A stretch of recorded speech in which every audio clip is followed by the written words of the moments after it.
Hello, everybody. Let me turn off this light real quick.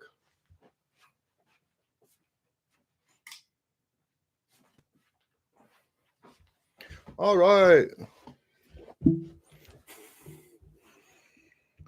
Oh, let me bring this down here too. Okay. All right. So this is number 139 in our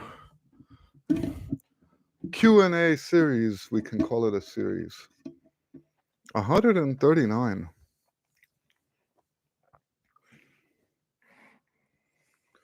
Yeah, we've been doing this a while now. Any questions to get started? I can open up and see if there's anything that's come up on comments. Hello, Gabriel. Nice to see you.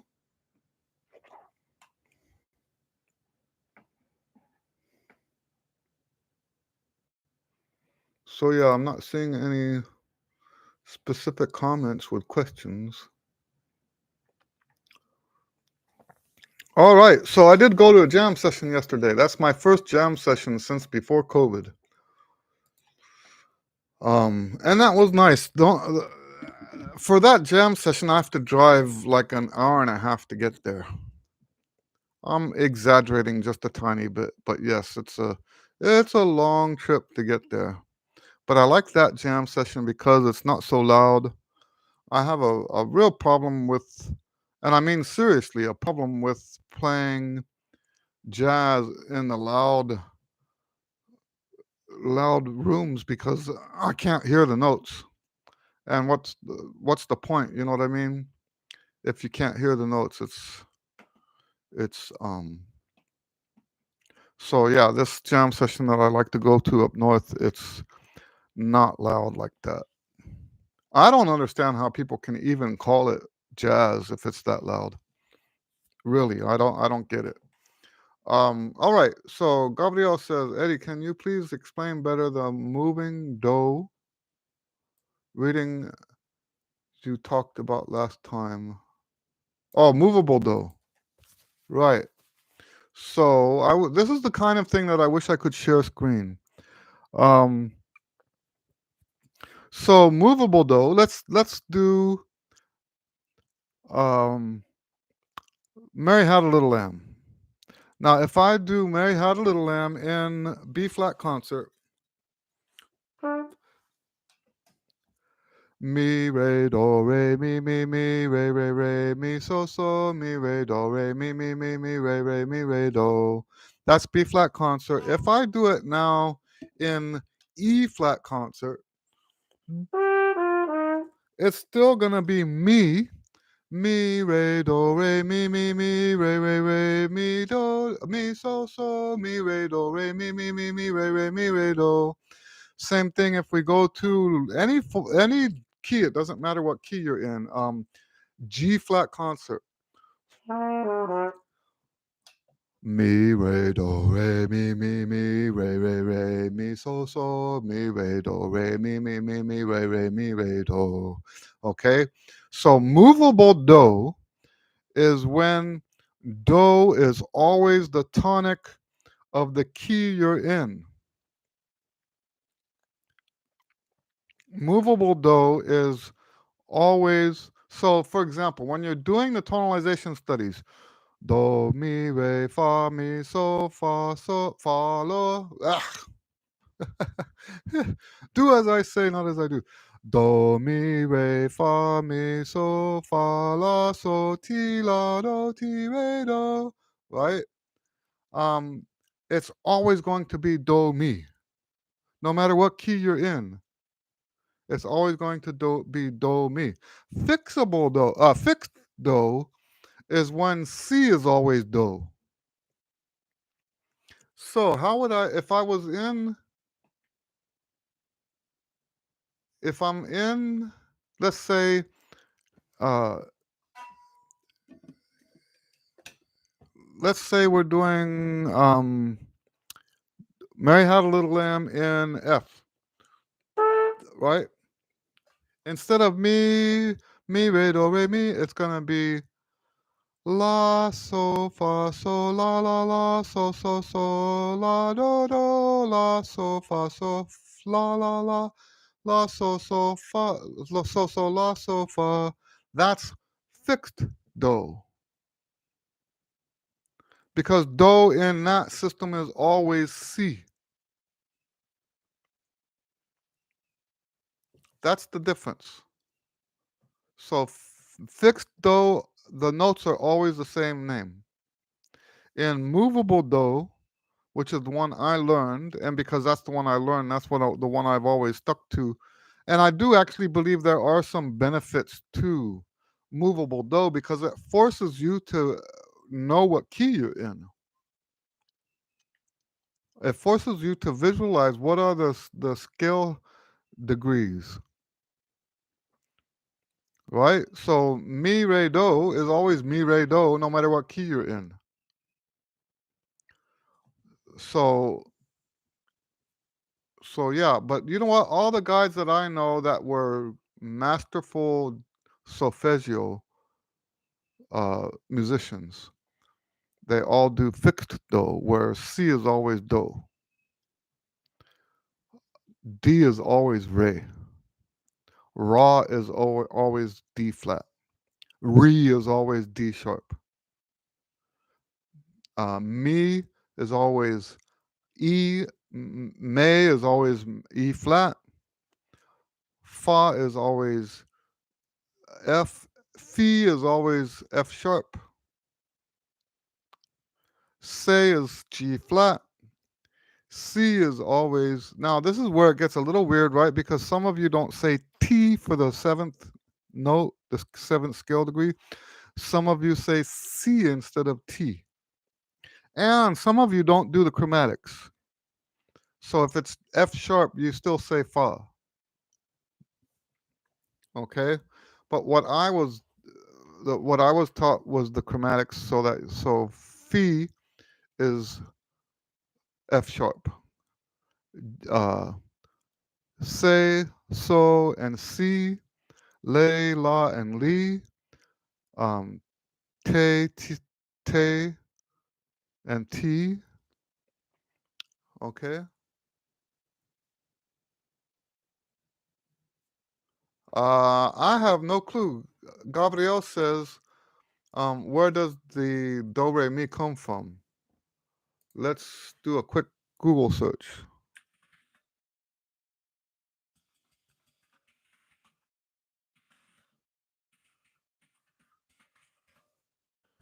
Hello, Cardo. Nice to see you. Hey, there's Dave Womack. Dave Womack says, hi, Eddie. Explain some simple exercises to really develop pitch, relative versus perfect. So, I don't use the the drones, but I think a lot of people are using the drones for pitch. They so they have a a drone playing on their computer or on their phone with earbuds, and then they'll tune the intervals against that drone. I haven't done that. I also think, by the way, just working on duets is probably a wonderful way to do that. Um, because you're live actually checking the reference against. Now, I will say that I don't believe that there is such a thing as in tune. I think that's cultural. I think it's going to be different for each group, actually. I know that sounds weird. So, anyway, I'm going to let you guys know that Dave is my neighbor. Dave lives down the street from me. He's a trombone player. So, some simple exercises to really develop pitch. I really do believe that the the drone is a great one. I do believe that playing duets with somebody is a great way to do that. and uh, and if you're doing duets or playing in an ensemble, I think it's great to play simple stuff like hymns. What do they call them? Chorales. If it's in a group, they call them chorales. Um, but I really think that's the best way to do it is actually working with other people. I don't know that the exercises, so you can do exercises over a drone. That's why I mentioned the drone first, because you said simple exercises. And the only thing I know exercise wise that can really give you some quick uh what do you call it? Quick progress. I think the drones work great for that. I just haven't used them. What does that say? Um, but I think the idea of the drone is great. Cardo says, Eddie, could you please explain what are the benefits of practicing long tones? So my idea, my concept, my approach to long tones is that um, well, let's talk about the traditional reason why people practice long tones, right? Practicing long tones gives you that opportunity to think only about your sound for a while. You're not doing anything tricky. You're not changing notes a lot or whatever. So now you have an undisturbed opportunity to just focus on what you sound like. Because the truth is, a lot of people don't hear what's coming out of their bill. But when you look at the long tones in the context of my system, the long tones are one step in that process of daily rebuilding. So we do the air exercise first, then the lip buzz, then the mouthpiece, and then the long tones. The long tones is that moment on the horn, your very first notes on the horn for the day. And it's an opportunity really to make sure that all of this is set up in a way that's conducive to the best embouchure for you. And I'm going to remind you guys that I'm not looking for um, the best embouchure. I'm looking for the best embouchure that for your purposes, right? We're not saying that there's a specific brand of embouchure out there that does better than others. Everybody is a different person. Everybody has different musical needs, everybody has different backgrounds. So, what we're looking for is an embouchure that works best for you, your most natural, your most beneficial, your most um, beautiful embouchure. And this process of going through the exercises in this order helps you find that for you. So, when you ask, what are the benefits, to me that's the biggest benefit, is that if you do the long tones in that order, if you do them after the mouthpiece and before the scales, you are doing something that guarantees that you're playing on the best embouchure for you. And if you're not playing on the best embouchure for you, keep doing that routine in that order, and you will eventually be playing on the best embouchure for you. But there is the other benefit, the traditional benefit that says if you're playing long, slow materials, then you're going to get a better sound because you'll have that chance to hear what's coming out of your bill. And a lot of times the reason people have a terrible sound is because they don't even know what's coming out of their bill. I hope that makes sense. Dave Womack says, thanks, Eddie. I'm a believer in duets with all my students. Yeah, I think that's a big deal. So I think people misunderstand me when I say that I think that intonation is cultural. I'm not saying that I can just imagine people saying, Eddie Lewis says people shouldn't tune. That's not what I'm saying. That's not at all what I'm saying. We should constantly be tuning.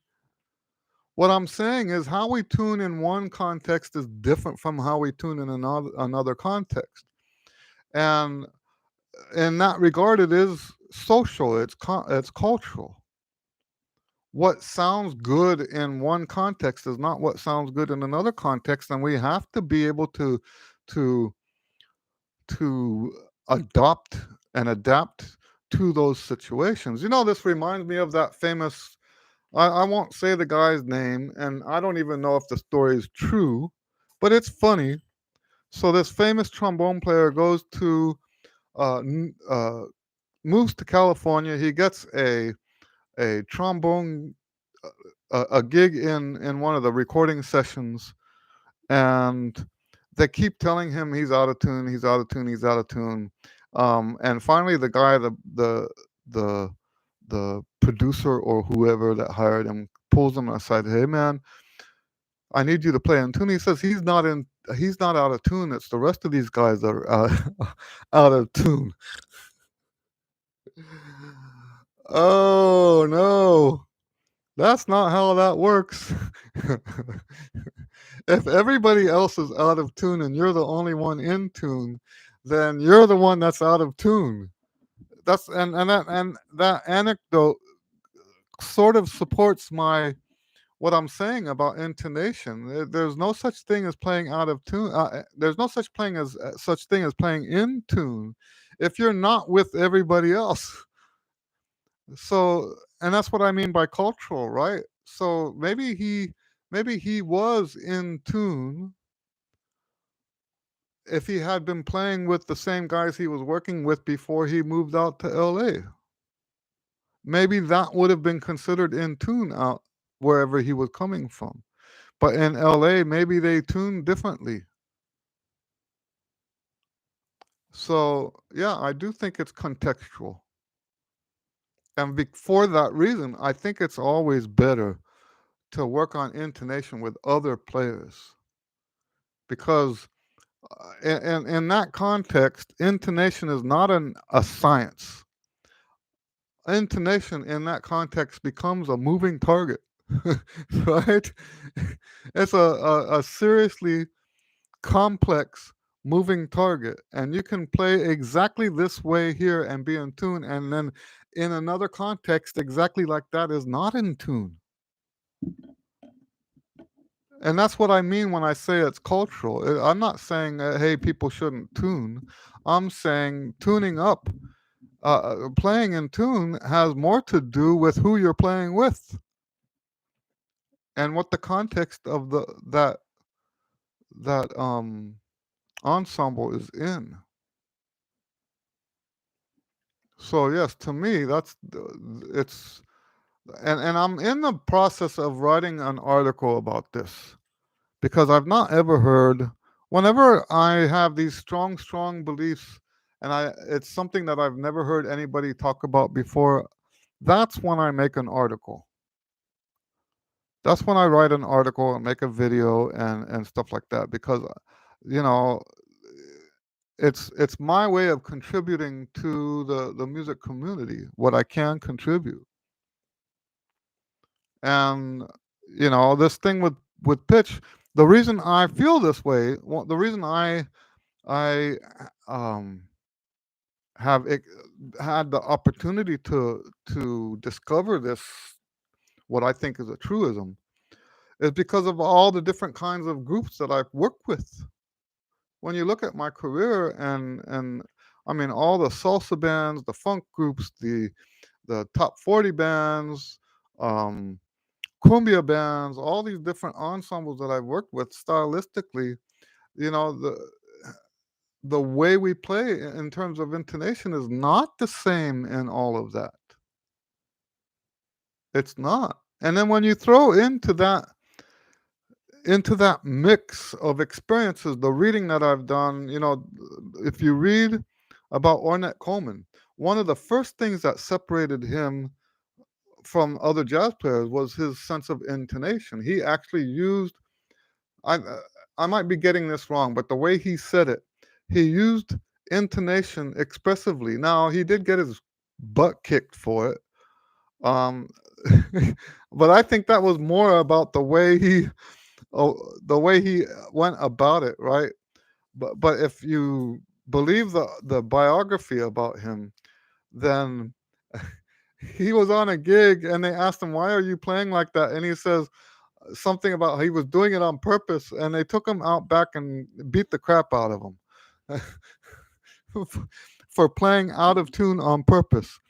Um, So I think yes, that's taking it a little bit too far, but it really opens your eye to the possibilities with intonation. Oh, and there's another thing that I read in the context of intonation. So when I was a student at UH and it looked like I wasn't going to be finishing before my um before the semester was over, I started going to the music library. There's things that I wanted to know. This is, remember, before the internet. So there were things I wanted to know, things I wanted to learn that there was no way I would have access to information about that without going to a music library somewhere. So I went to the UH Music Library and did my research. There were two subjects. One of them was embellishments because I always felt like my embellishments were inferior, and the other one was intonation. And in both of these, the subject, if you look at it objectively, both of those subjects are so complex and complicated that you could make an entire academic career out of just studying one of them. You could make a whole academic career out of studying intonation. You make a whole academic career out of just studying embellishments. If you wanted to do all your embellishments exactly the way they were intended for that time when it was written and the location, there's actually information about all that. So, like if you're playing a Baroque French piece, a trill is not the same there as a trill in the classical era in Germany. You see what I'm saying? And when you get deep into the appropriateness of the different trills, the different grace notes, ornamentation, and stuff like that, it's too much info that a regular performer, there's too much for us to digest. And so, in the end, my take on that is unless you're an academic, when you get a trill, when you get grace notes, when you get any of that stuff, you just need to play it in a way that sounds good to you and or sounds good to the group that you're playing with. So, like, we get back into that cultural thing. If the people you're working with don't like it, then you got to do something about that. So you could be playing, taking it back to intonation, you could be playing perfectly in tune, and if the group doesn't like how it sounds, then you're not doing it. And the same thing with intonation. Um, there's like 1,000 different ways to tune equal temperament. That was a mind blower right there. I found a book that had 1,000 different techniques. I might be exaggerating. 1,000 different techniques to tune a piano to equal temperament. And that's not to mention the natural intonations, right? With natural intonation, there is no set, right? Because with equal temperament, the pitch is supposed to be relatively a certain position, and the tolerances on that are very small. So when we talk about the 1,000 different ways to tune equal temperament, we're talking about different tolerances, very tight tolerances. But when we talk about the more natural tuning systems, there's no consensus on any of that. Well, usually when we talk about intonation with the natural versus equal temperament, we just talk about the major thirds in a triad or the perfect fifth in a triad. That's the stuff we talk about. What do you do when that major third is the leading tone in the key? The major third of a 5 chord. Now you're playing the leading tone of the key. The leading tone of the key is supposed to be leaning toward tonic. So it's not straightforward. When Well, my one of my very first articles that I ever wrote was called "Pitch the Monster." Pitch the monster, because once you open that can of worms, it's it's more than a thinking man can handle. Like I said, there's enough material there to spend an entire academic career focusing on just that one subject. So when people say, "Hey, you're out of tune or you're in tune," they're not speaking scientifically, they're speaking culturally. It doesn't mean that they're not right. If the whole group says you're out of tune, I'm sorry, you're out of tune. That's what it means to be cultural.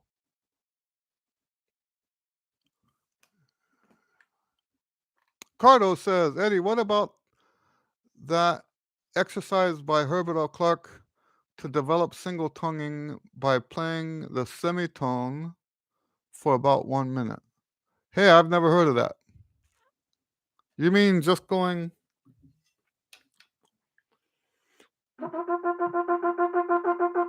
like that for a whole minute?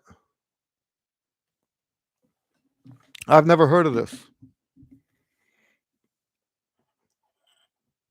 Is this something that so where do you okay, so where did that come from? Where did you hear that? I'm not saying I don't believe you. I'm just it's something I'd never heard of. I'm very curious about stuff like that.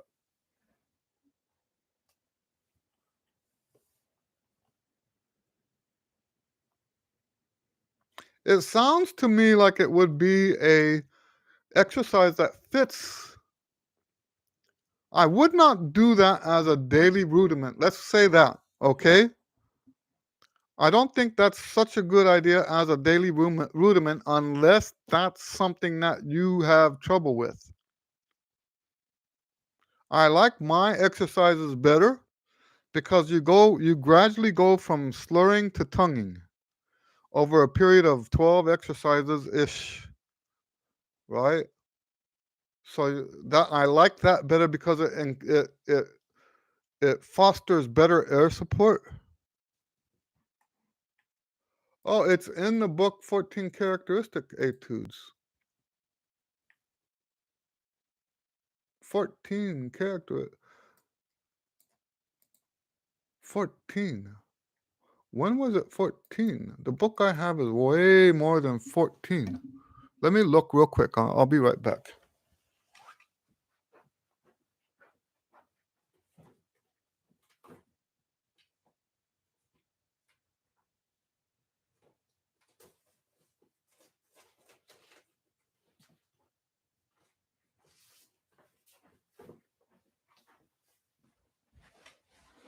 Ugh.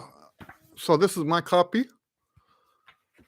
I like when I can find the old versions on eBay. Oh, I see. No, it's not 14, it's 24.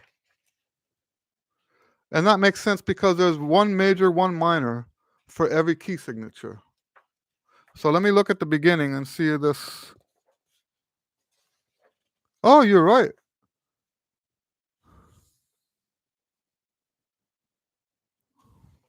Okay, let me tell you this. I would use that if it came up. Um, that's the kind of thing that I would assign to a student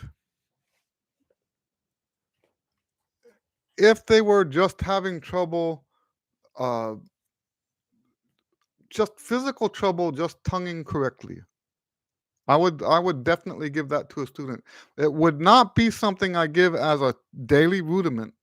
It's something I would assign as a temporary exercise for them to get comfortable with tonguing. Now, what I was about to say earlier is that sounds like something that fits with my accumulative method. You guys have heard me talk about the art of accumulative practice, and it makes sense to just sit and tut tut tut tut tut tut tut tut like for a long time. What are you accumulating there? You're accumulating the experience of just tonguing a note over and over and over and over again. You've taken everything out of the picture. You're not doing any fingerings. You're not doing any other stuff. You're just focusing right now. It's like a tonguing long tone. And that definitely fits in my system, but definitely not as a rudiment that you do on a daily basis. Now, my articulation studies, since we're talking about it, are based on the other page right next to it. When I first started doing all this stuff, I was doing this page, and I was concerned when I wrote my first book. I was concerned that because I didn't know anything about copyright back then, I didn't know there was such a thing as public domain. So I wanted to, when I wrote my first book, I wanted to get away from the actual exercises that I was using at the time. In other words, write my own exercises. And in the process of writing my own, I kept the concept, but changed the notes. So what we have here, and I also changed the order, but these tongue slur combinations, they're all in my book. So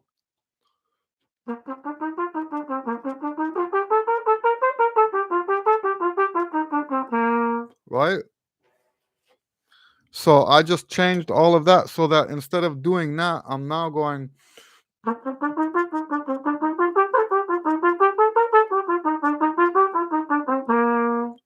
And that's where my exercises came from. It came from this book. Now what I have is more of an expansion exercise where you start middle of the register and expand out higher notes, lower notes. But yes, this is the book that inspired my articulation studies. I used to work out of this book a lot in high school and college. It's a great book. You know what I like about it? It's in all 12 keys.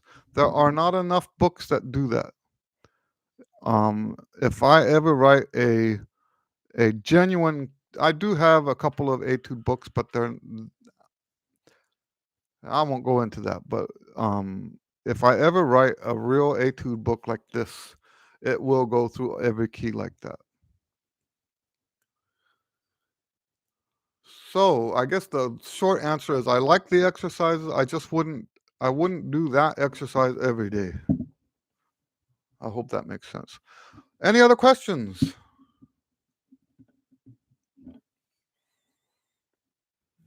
What do you guys got?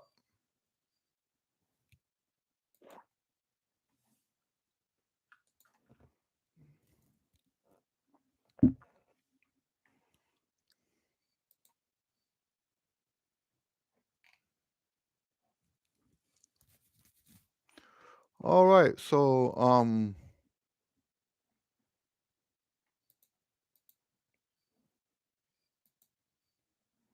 maybe I'll share some news. What news do I have? Oh, here we go. Gabriel says he's got a question. Just give him a minute to type.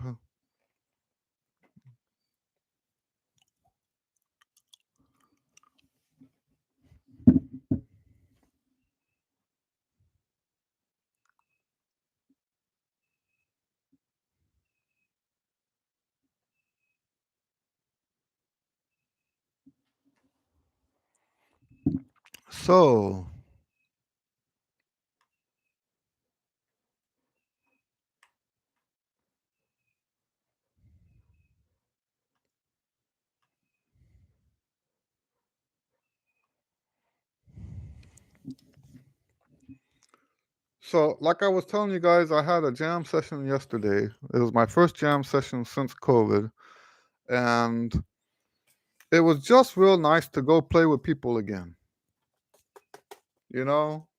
It's just so nice to be out there making music. Now, the way I see the jam sessions, now that I'm older and established, my role in the jam session is supposed to be different from what it was when I was younger.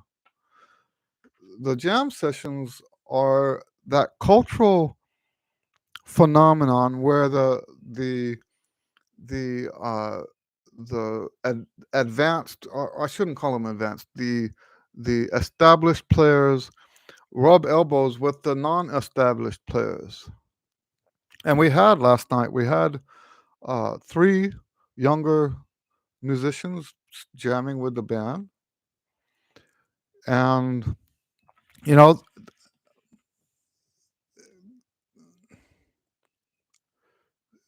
yeah. So I think that's the most important part. So if I ever say anything critical, I don't want to sound like I'm being critical, because that's the biggest part of it. That's 90% of it, is getting out to the session in the first place, right?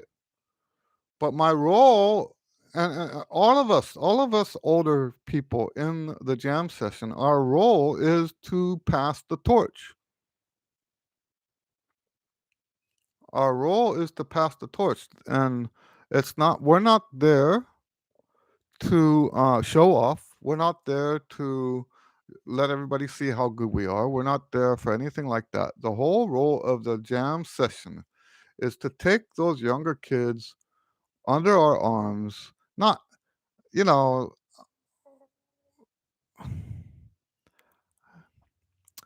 I don't mean to make that sound wishy-washy either. It's not an emotional thing. So, but it's not like anything has to be said unless someone crosses the line somehow, right? So Cardo says, "Thanks a lot, Eddie. I'm a big fan of Herbert O'Clock. Yeah, I like his materials."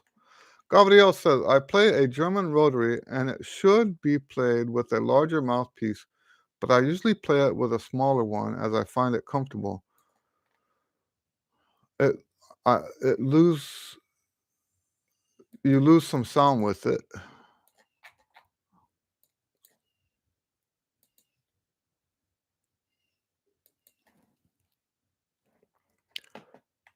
Shall I force to use the larger one, or can I go on with the smaller one? That once again, doesn't that go to appropriateness with whoever you're working with? So if you're working as a soloist, if you're only playing, let's say it's you and a piano player, or you by yourself, or anything like that, then you should just do what you like to do. If you like that horn with that mouthpiece, then you should stick to that. Now, I'm going to say this though. Um, when we say, uh, this is dangerous territory for me as a teacher, because let's look at let's put that aside for a second and look at how I teach composition, right? As a composition teacher, I have this rule that I teach where I tell people, I say, this piece is not done till you like it. And if I tell them something that maybe you should consider this, or maybe you should consider that, and they don't like what I told them to consider, then I don't have a problem with them not doing that thing that I suggest. But how did they come to that conclusion? So if they are saying, this is what I like, that's why I wrote it, and they haven't at all considered what I'm saying. So if someone's working on a composition, and I say, hey, you might want to consider this chord, or you might want to consider this different form, or anything like that, and they didn't try it, if they don't try it, then how do they know they like what they did? Because they didn't have anything to compare it to. So then if they didn't try it and they say, um, well, I like it this way, I don't like it that way, but they didn't try it that way. That makes no sense to me. That sounds like laziness to me, right? So when we talk about whether we like a smaller mouthpiece or not, the way we know whether we like it or not is by listening to the sound. If you like the sound of the smaller mouthpiece more than the sound of the bigger mouthpiece, or no, you can add to that flexibility, but flexibility changes the sound. I won't go into that right now, but any of the stuff that makes it uncomfortable oftentimes will change the sound. So, but we don't go by comfort. That's what I'm trying to say. Sometimes a better mouthpiece can be less comfortable. You have to go by sound. Sound is the most important thing when it comes to equipment. Uh, a lot of people look for things to help their endurance, but if you're doing it for endurance, you're selling yourself short.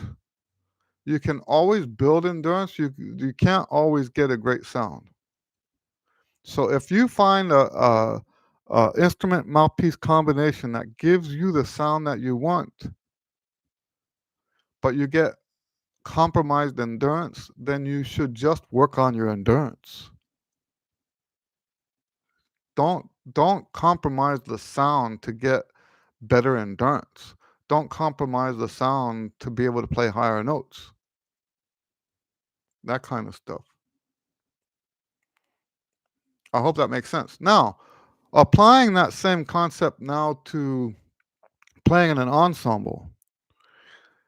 If the group if by playing the smaller mouthpiece you stick out and don't blend with the rest of the group, then I think that's wrong. That's how I feel about that. Now, once again, that goes to sound. That's you don't just play a big mouthpiece because everybody else is playing a big mouthpiece. That's not how that works. Perhaps playing a smaller mouthpiece is what gives you the sound that helps you blend.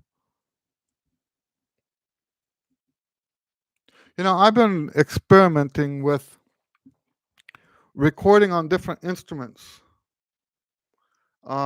and I found that I don't like the the on the top notes. I don't like to have the well. What am I saying?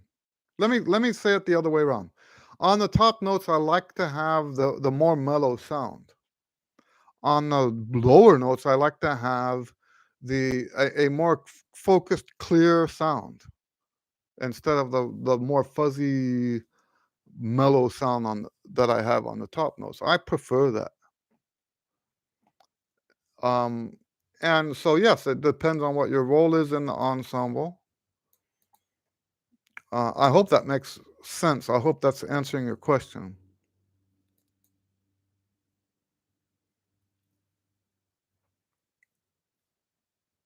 So really, it just depends on the context of what you're doing. Hello, Paul. Nice to see you. Paul says, "How can I freshen up an old horn from that old brass smell in it?" Oh, that's the kind of question we haven't had in a long time. Um, yeah, I don't know. You could get it chemically cleaned. I'll bet $5 it'll make all that stuff go away. Now, the smell could also be on the case itself. But yeah, I would recommend a chemical cleaning. Now, as far as like if so me, I don't just go out and get stuff chemically cleaned. If it's something that you have to do at home, then I would do some research on that. Uh, Something to add to the water when you clean the horn. But I can't give you a good answer for that because I don't really know the answer for that. Hello, Golden. Golden says, "Do you have advice on playing louder without going sharp while playing in a group? I know that at a certain point it is more about playing in tune than louder to achieve a bigger ensemble sound." So, if you don't want the note to go sharp, you have to open the aperture more. So the more air you put into the horn, the more open your aperture has to be. So that's why you're going sharp, is because you're pushing more air without adjusting the aperture. That's the answer for that. Now, how do you do that? You have to practice um, long tones and exercises where you actually do uh, uh, dynamic changes. And you can do this while you're looking at a tuner.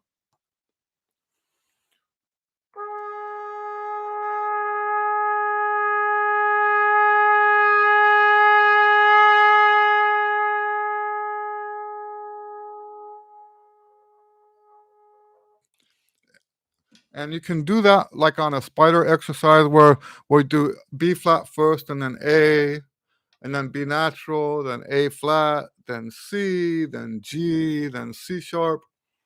Um, if you were to do that as not as part of your routine, so for those of you who follow my system, right? We have the routine that we do first, and then the other part of the day is we practice music stuff. This exercise that I'm showing you, where you just get play louder and softer, falls in the musical section of your day, not in the exercise section. I know a lot of people would disagree with me on that. Um, that's how I see it, because this is a musical skill that you're trying to master. So you just now there's ways to do that that are a little bit more complicated. So you can do octave exercises where you play the low octaves softly, the higher octave loud, and then back to soft on the lower octave.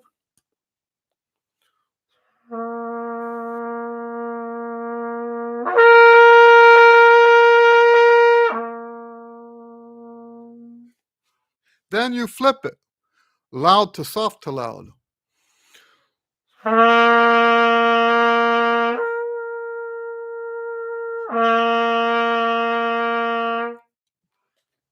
You can do stuff like that. All the while watching your tuner, make sure you don't get sharp or flat on either one of those. Okay, so yes, there are exercises that you can do uh, to help control. What you're learning there is learning how to control the aperture. Now, what you can do along with that, because anything you do to learn aperture control will also help you do solve this problem that you're talking about. So if you do lip bends are aperture control. So if you practice lip bends, it will help you also do this. If you practice pedal tones, those will also help you. Pedal tones will also help you learn to control your aperture so that when you do have to play louder, you can open up.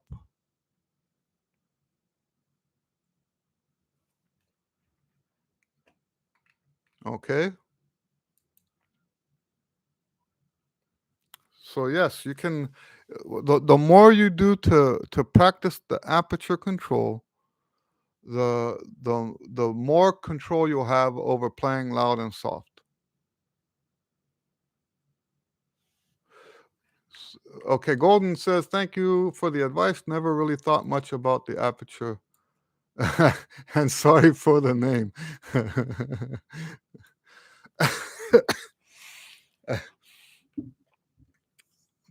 All right.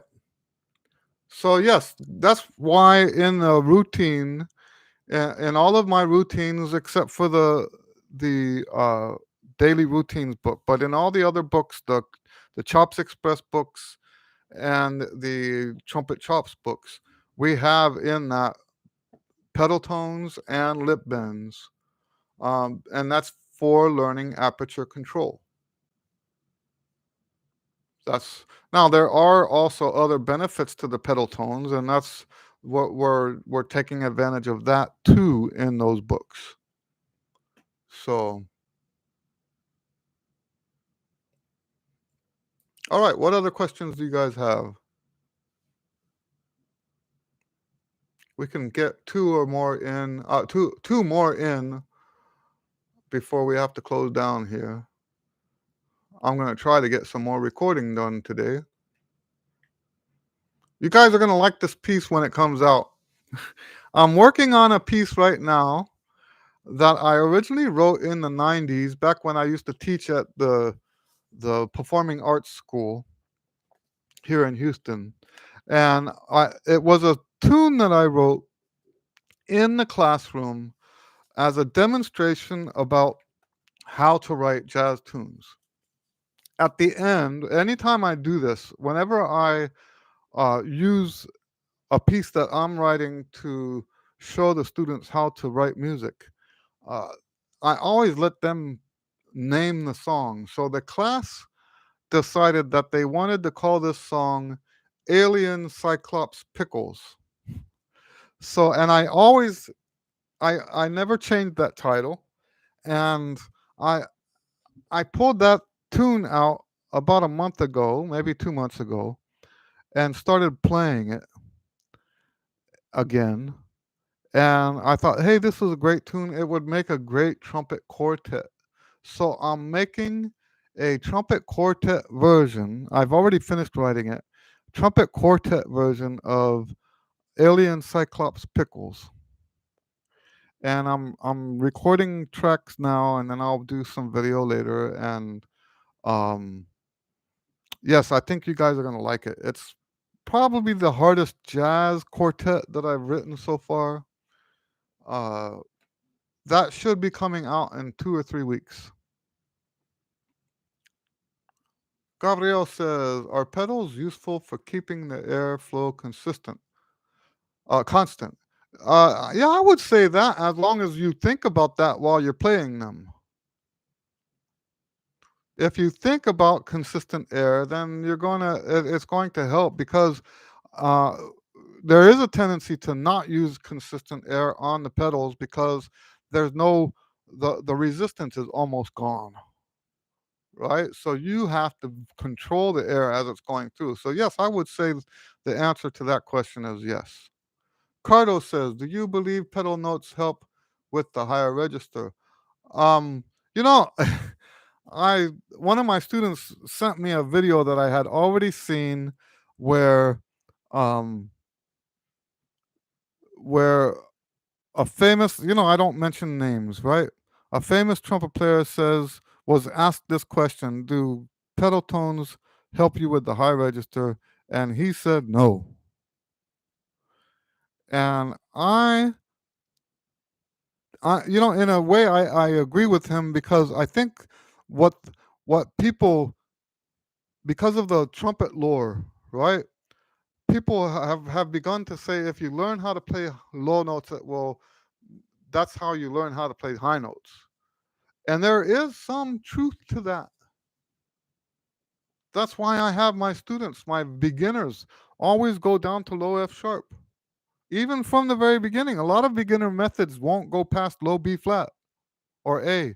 I make my students go all the way to low F sharp because I do believe that the changes you have to make to get from low F sharp to C and C to F and so forth, those changes, that if you have to navigate those changes early as a beginner, then you're already familiar with the process of playing higher because you're already doing that just on a different level. Whereas the ones that just stick to a very narrow range, those students don't get that. I'm not saying that means they won't ever learn how to play high. I'm just saying that they don't get the head start that my students get. So there is a lot of that I do agree with. I do believe that playing low gives you a context that makes playing high make sense. But I don't believe that just playing pedal tones just makes you play high. Um, Now, the way you word your question is very specific. Do you believe pedal tones help with the high register? And I'm going to say, yes, they do. Pedal tones help with the high register, I believe, partly because of the aperture control, partly because of this concept that says if you can go from here to here, then you know what the mechanics are to go from here to here. Um, But we have to be careful because sometimes people treat these things like formulas and they say, well, if you play a lot of pedal tones, then you'll be able to play high. That's not how it works. I like the fact that you use the word help. The truth is, the pedal tones help everything. When it comes to getting a good sound, um, getting uh, flexibility, all this stuff, it, the pedal tones help make all that stuff better.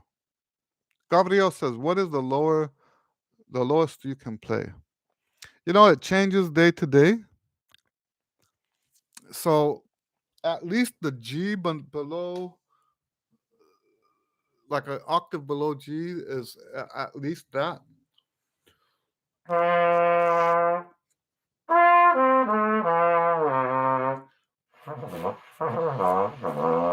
Now I do have to change my embouchure a little bit to get that.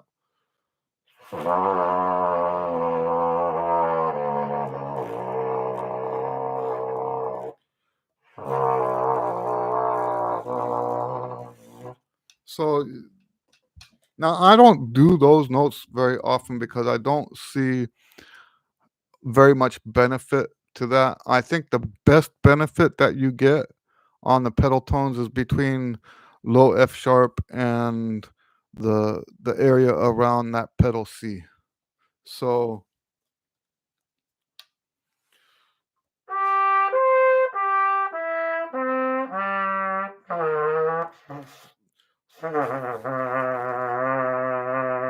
sorry, I'm not warmed up.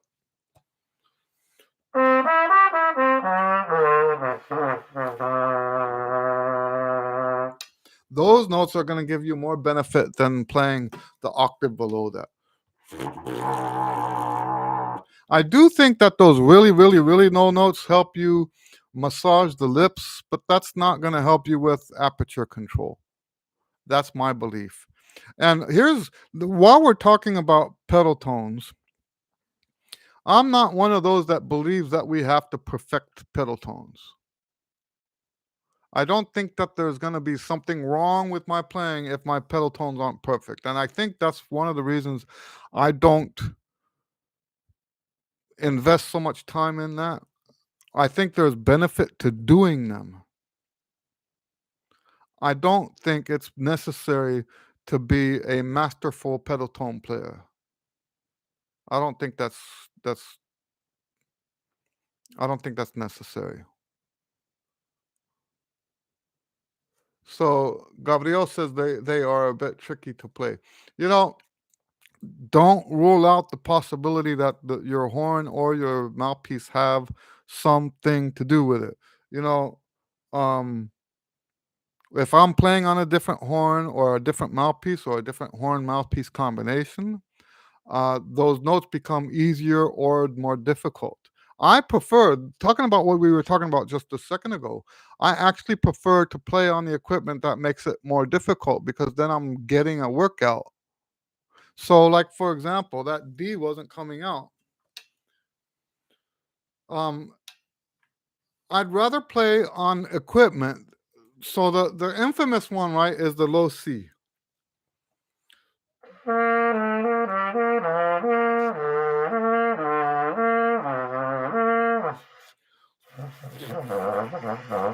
So this my horn and this horn and mouthpiece combination fights me on that. I can pick up a different mouthpiece or a different horn, and it will just lock that C into place. But on this horn, it rejects it, and I would rather practice on that and work my way through that than the practice on a horn that really nails the pedal C like that. I really would. Because it's not, when are you gonna play in public a C like that? It doesn't happen unless you're like playing pedal tones to show off or something. It just doesn't happen. So yeah, so I don't that's not something I care much about. I think it's good to do the exercises because doing those exercises forces you to to deal with issues on the horn. Yes, so that's what I'm saying. Cardo says, I've noticed V type of mouthpieces help with the pedal tones. Of course. So just to demonstrate my point, I have over here the other mouthpiece.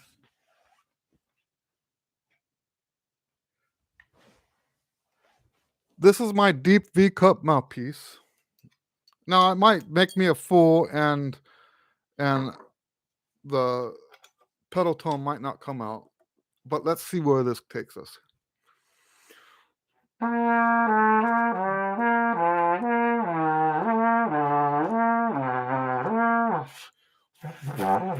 Yeah, I'm still missing it. There it is. I got it. Woohoo!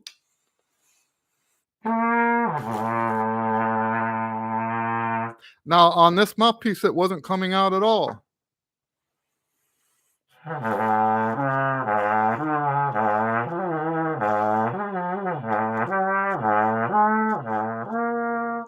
So yes, I don't know why I couldn't get it at first.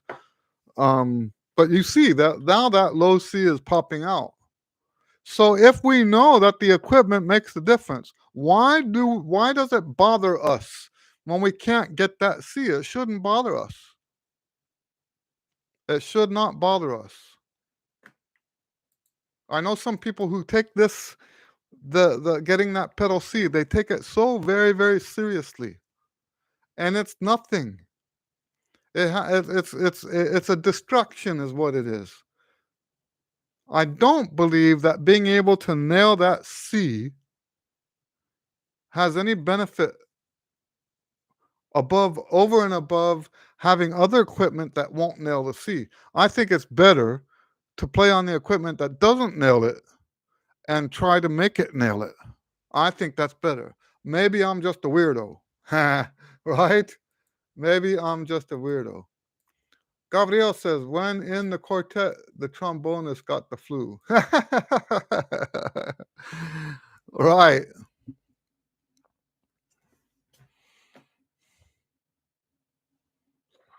All right. So, guys, we're over time a little bit. And like I said, I do need to do some recording today. Thanks for hanging out. This was another good one.